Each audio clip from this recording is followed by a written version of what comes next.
High বন্ধুরা, তোমরা সবাই কেমন আছো? আশা করি ভালো আছো, আমিও ভালো আছি। ঠাকুরের কাছে প্রার্থনা করি তোমরা সকলে ভালো থাকো। তো আজ আমি আমার প্রথম ব্লগ ভিডিও বানাচ্ছি। জানি না ভিডিওটা কেমন হবে, তো তোমরা কেউ প্লিজ ভিডিওটা স্কিপ করো না, পুরোটা দেখো।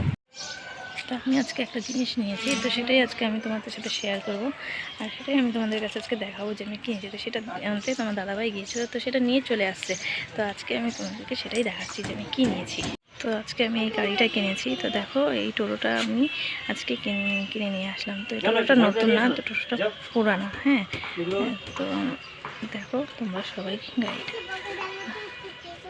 আমি আজকে এই জিনিসটা কিনেছি। তো বন্ধুরা, তোমরা সবাইকে আমি জিনিসটা দেখালাম। তো তোমরা সবাই প্লিজ একটু বলো যে জিনিসটা কেমন হয়েছে। আমি জিনিসটা নতুন কিনতে পারিনি, যেহেতু নতুন কেনার মতো টাকা আমার কাছে ছিল না, নেই। তো আমি জিনিসটা সেকেন্ড হ্যান্ড কিনে নিয়ে আসলাম তোমাদের দাদাভাইয়ের জন্য। তোমাদের দাদাভাই বললো এখন থেকে আর মানে পরের কাজ করবে না, সে টোটো চালাবে। তো তার জন্যই আমি জিনিসটা নিলাম। এটাই আমি তোমাদের কাছে শেয়ার করতে চাইলাম। ঠিক আছে বন্ধুরা, ভিডিওটা আমি এখানেই শেষ করলাম। টাটা।